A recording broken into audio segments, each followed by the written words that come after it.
चुनावी सरगर्मियां तेज हैं और हमारे साथ राम विचार नेताम हैं, पूर्व मंत्री हैं, रामानुजगंज सीट है उससे भारतीय जनता पार्टी के भाजपा विधायक के प्रत्याशी हैं। खास बात यह है कि दिल्ली दरबार के बेहद करीबी हैं, आदिवासी चेहरा है और बड़ा चेहरा है। बयान कई बार दे देते हैं जो हंसी ठिठोली वाले होते हैं, लेकिन बहुत सुलझी हुई बातें करते हैं। बहुत स्वागत है आपका इंडिया न्यूज़ पे। किस तरह की तैयारियां चल रही हैं? देखिए, खासकर के जो बलरामपुर जिले में पूरी तरह से 2 विधानसभा और एक आधे विधानसभा का हिस्सा, हम जहाँ से अभी हैं वो ये प्रतापपुर विधानसभा का मुख्यालय है। 3 विधानसभा मान के चलिए। भारतीय जनता पार्टी कोई ऐसा नहीं कि चुनाव में ही हम काम करते हैं। हमारा पूरे समय पार्टी के संगठनात्मक कार्यक्रम को हम नीचे तक ले जाते हैं और जन सरोकार से संबंधित जो मुद्दे होते हैं उसके लिए भी हम समय समय पे आगे आकर के उनके लिए लड़ाई लड़ते हैं, उनके बीच में जाते हैं। तो उस दृष्टि से हमारी तैयारी तो बहुत अच्छी है। तैयारी बहुत अच्छी है। 10 साल लगभग आप दिल्ली में रहे, दिल्ली की राजनीति किए और दिल्ली दरबार के काफ़ी करीबी माने जाते हैं आप। और दिल्ली दरबार में भी उन 2 चेहरों के काफ़ी करीबी माने जाते हैं जो मौजूदा दौर में भारतीय जनता पार्टी की धुरी हैं। तो क्या माना जाए, आपको मौका दिया गया 10 साल बाद, क्या रणनीति है इसके पीछे? देखिए, हमारे पार्टी जो है जमीनी स्तर के कार्यकर्ताओं का फीडबैक लेती है और एक बार नहीं कई बार इस बारे में मंथन चलता है। इसलिए मैं जनता का प्रत्याशी बना, भारतीय जनता पार्टी का प्रत्याशी तो एक तरह से हम बाद में बन के हम आए। इसलिए कि जनता ने पहले मन बना लिया कि हम कोई किसी का नहीं सुनना चाहते हैं, हम राम विचार नेताओं को इस बार हम देखना चाहते हैं। मतलब सभी जांच में आप सही पाए गए? नहीं, जांच इसको ना कहें कि उसमें जो हमारा अलग अलग पार्टी का जो पैरामीटर होते हैं उस सभी पैरामीटर में मैं आप खरे उतरे। खरे। कहा जा रहा है, आपका कुछ दिन पहले एक बयान देख रहा था, आपने कह दिया कि अब लड़ाई कांटे की नहीं है, अब लड़ाई बराबर की नहीं है। जो व्यक्ति को मिलना था वो तो मिला नहीं, अब तो सब राम भरोसे है। ऐसा क्यों कहा आपने? नहीं, ऐसा मैं नहीं बोला, क्योंकि ये अगर ऐसा किसी ने बताया होगा तो वो आप बताइए, आपने क्या बोला था? नहीं, मैंने सही नहीं बोला। मैं बोला देखिए, चुनाव होता है, चुनाव जनता को करना होता है और जनता का निर्णय है, अंतिम निर्णय वो सर्वोपरि है। और मैं ऐसा मानता हूं कि जब तक उनका निर्णय ना आए तब तक हम भविष्यवाणी हमें नहीं करना चाहिए कि हम ही जीत रहे हैं, हम ही जीतेंगे। इतना है कि इतना कॉन्फिडेंस है कि चुनाव हम बहुत अच्छे मार्जिन से हम लोग इस विधानसभा को जीतेंगे। कॉन्फिडेंस की ओवर? नहीं, कॉन्फिडेंस रहे तो ज़्यादा बेहतर है। आपकी जो तैयारी थी वो तैयारी थी जो बृहस्पति सिंह हैं उनके खिलाफ, लेकिन कांग्रेस ने उनका टिकट तो काट दिया। अब तैयारी दूसरे के हिसाब से है, तो बृहस्पति को आप थोड़ा बड़ा आंक रहे थे, वो तो बचे नहीं। अब जो है उनके हिसाब से क्या तैयारी है? उनके हिसाब से तैयारी करने की ज़रूरत है कि नहीं?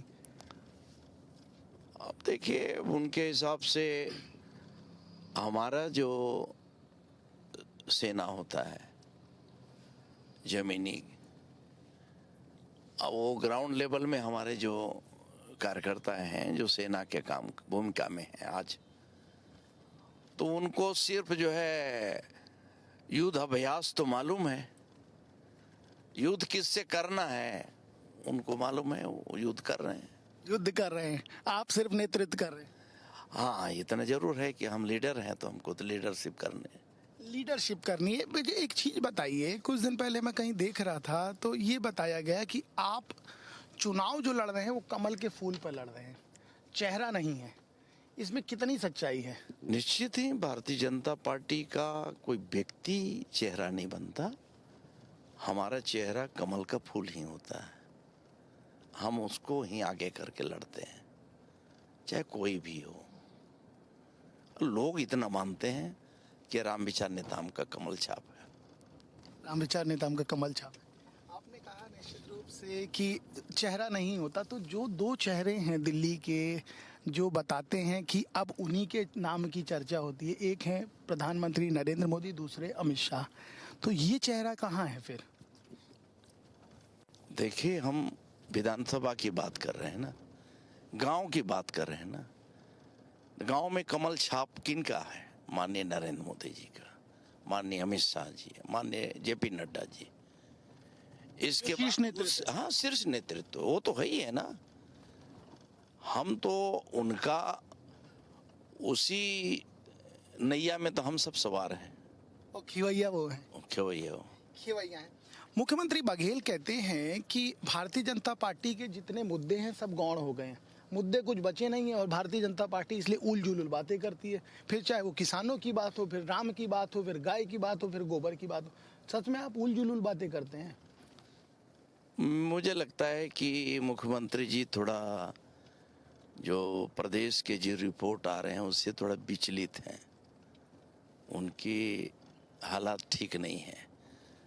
और बल्कि हम उलझुल जुल बात नहीं कर रहे हैं, मुख्यमंत्री जी खुद इतने प्रेशर में आ गए हैं कि उनके मुंह से, उनके लोगों के मुंह से कुछ भी निकल रहा है। तो ये बता रहा है कि किस प्रेशर में वो काम कर रहे हैं। प्रेशर में है। भारी प्रेशर में।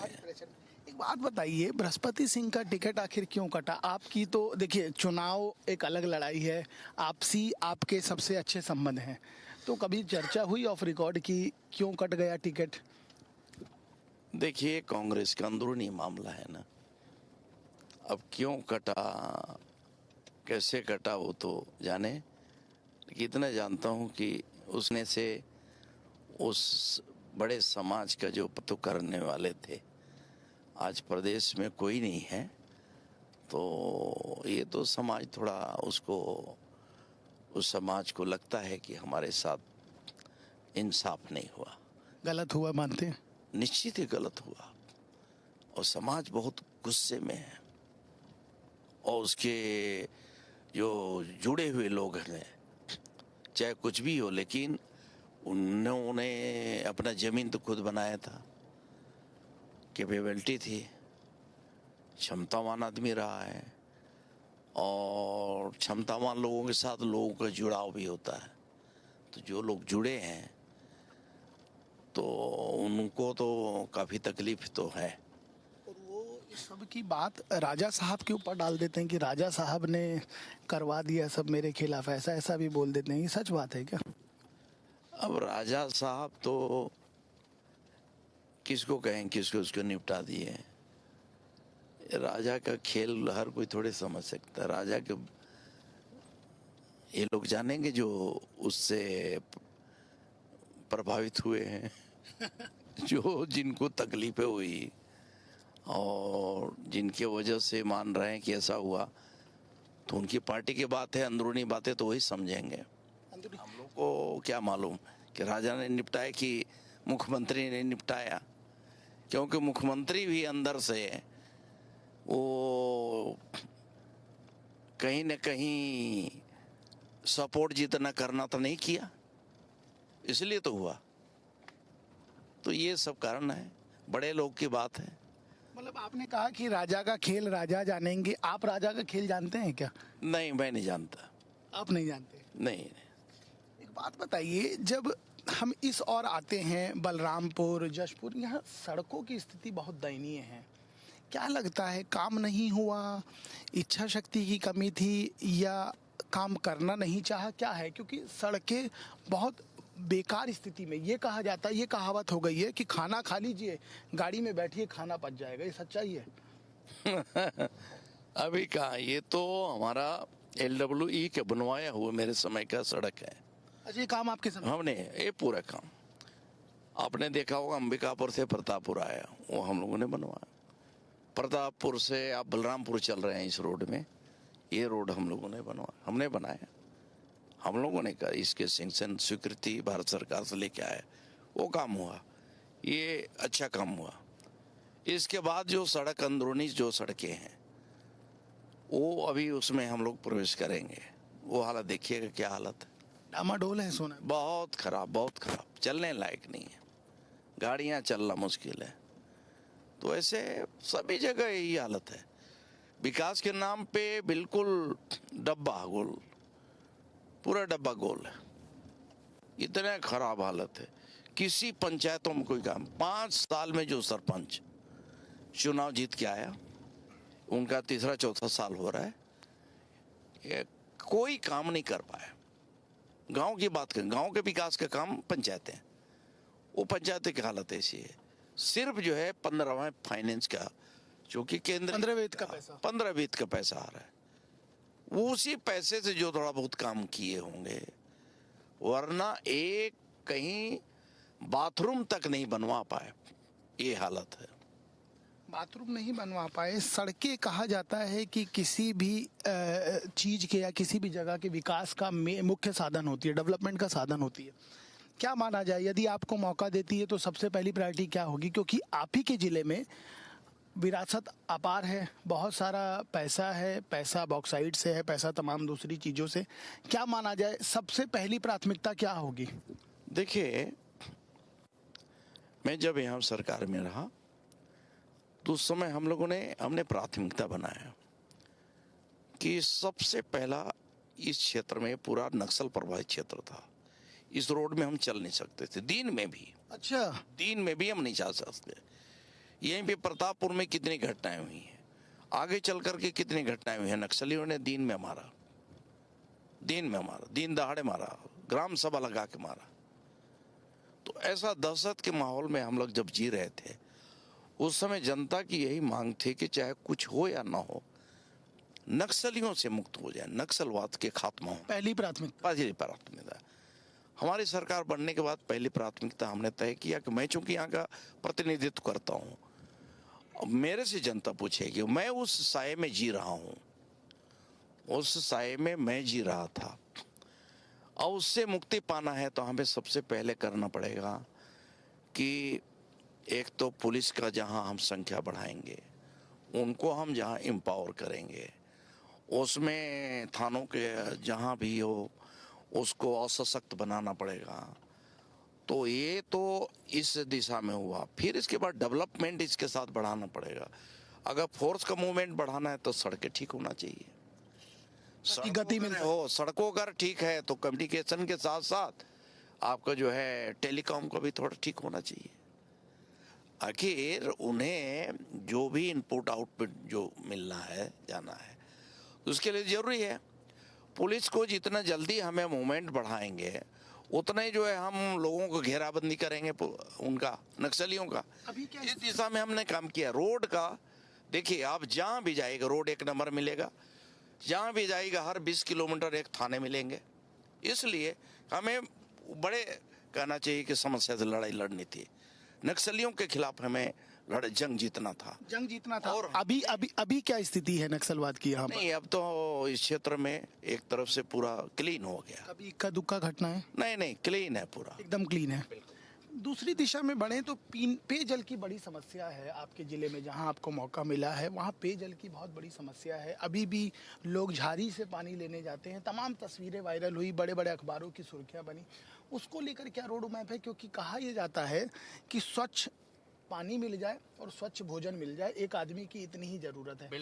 हम आज़ादी के अमृत महोत्सव की बात कर रहे हैं, आप ही की सरकार कर रही है, उसके बावजूद हम पानी नहीं दे पा रहे। किसकी गलती? निश्चित है। देखिए, ये पानी की समस्या, मैं समझता हूँ कि इस समस्या को हमारे देश के यशस्वी प्रधानमंत्री जी समझ रहे थे, और इसलिए इस समस्या से निजात पाने के लिए उन्होंने जल जीवन मिशन लागू किया। अब जल जीवन मिशन के माध्यम से हर घर तक, हर मोहल्ले तक पानी जाना था, लेकिन ये प्रदेश सरकार की जिम्मेदारी थी। फंड अगर वहां से मिला तो उसका यूटिलाइज अच्छे से होना चाहिए, लोगों तक पानी पहुंचना चाहिए। लेकिन ये योजना अभी तक नहीं पहुंची, ये योजना धरी की धरी रह गई, बल्कि भ्रष्टाचार का भेंट चढ़ गया। इतना गंदे काम हुए, आप देखेंगे कहीं जा करके कि इतना गंदा काम हुआ। टंकी लगा हुआ है तो पाइप नहीं जुड़ा, पाइप जुड़ा तो पानी नहीं है। तो ध्यान कौन नहीं देता था, विभाग के मंत्री जी क्या? नहीं, मंत्री की ही बात नहीं, सरकार की मानसिकता, सरकार की मानसिकता। मंत्री का कोई दोष नहीं?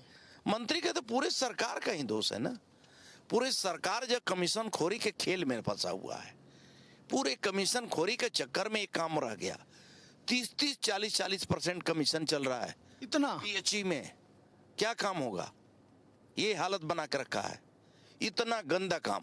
तमाम सारे एजेंसियां हैं जांच करने की, लेकिन एजेंसियों का जिक्र आपने किया, एक आरोप आपकी सरकार पर और है कि आप लोग दिल्ली से ईडी आईटी को बुलवा लिए हैं और चूंकि कांग्रेस की सरकार है इसलिए छापेमार कार्रवाई कर रहे हैं। 1.5 साल से एजेंसियां यहाँ काम कर रही हैं, कहीं तो कहीं नहीं। अब इतना भ्रष्टाचार, इतना भ्रष्टाचार तो मैं अपने राजनीतिक करियर में नहीं जानता जी।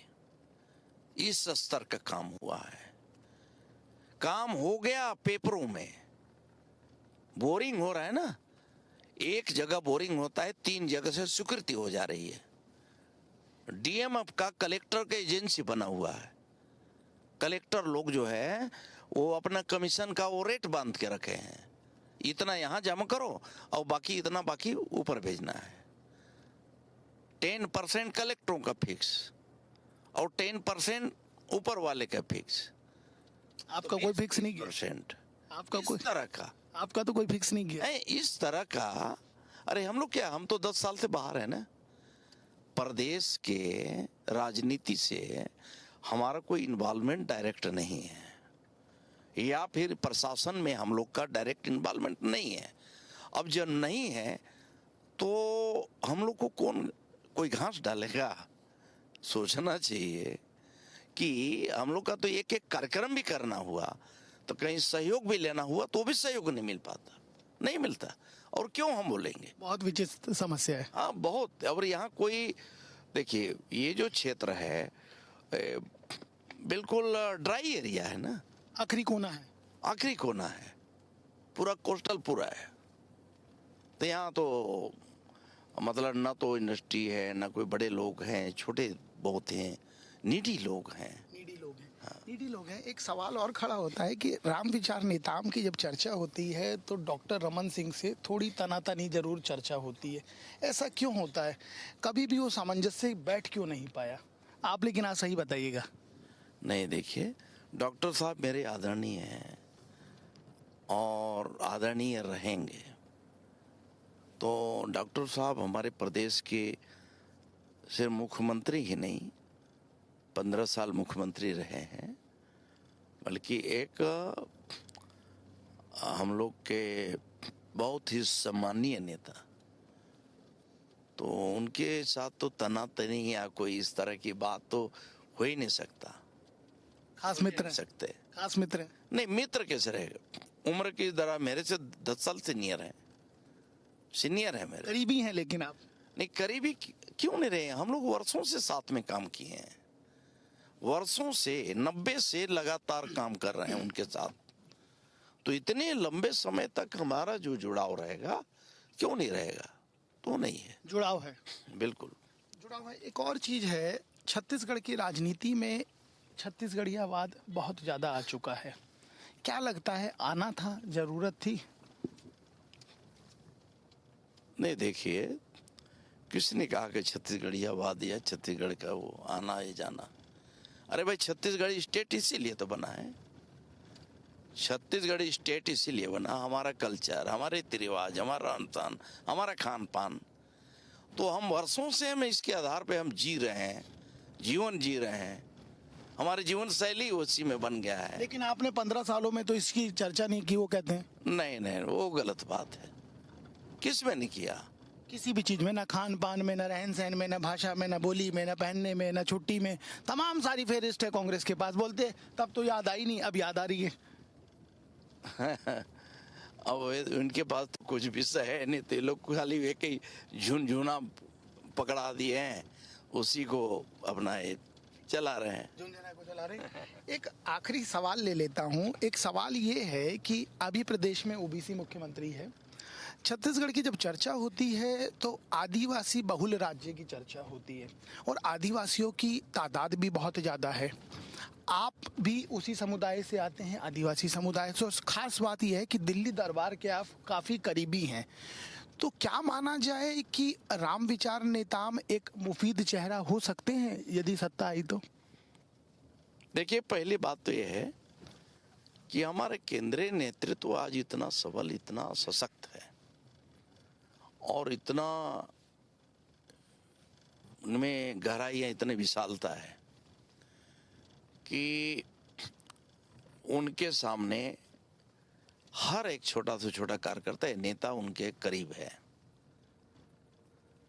और कोई ऐसा नहीं है कि उनके खास हैं और कौन आप हैं, लेकिन इसको नकारिए मत। नहीं, ऐसा नहीं है, हम सबके खास हैं। दिल्ली दरबार के खास हैं? नहीं, दिल्ली दरबार के बहुत लोग खास हैं।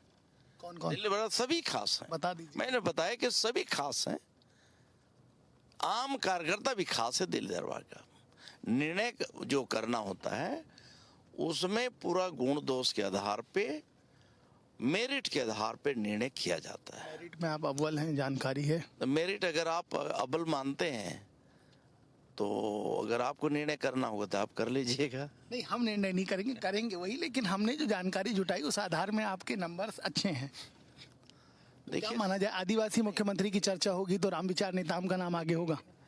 देखिए, मुख्यमंत्री तो तब होगा ना जब हम सब मिल करके प्रदेश में भारतीय जनता पार्टी की पूरी मेजॉरिटी हम ले आए। हमारा बहुमत सब कोई मिल करके हम लोग को लाने का है। मुख्यमंत्री को लेकर के किसी के मन में किसी प्रकार की कोई संशय नहीं है। कौन होगा, कौन नहीं होगा, कैसे होगा, ये सब जो माननीय विधायकगण रहेंगे वो सब तय करेंगे।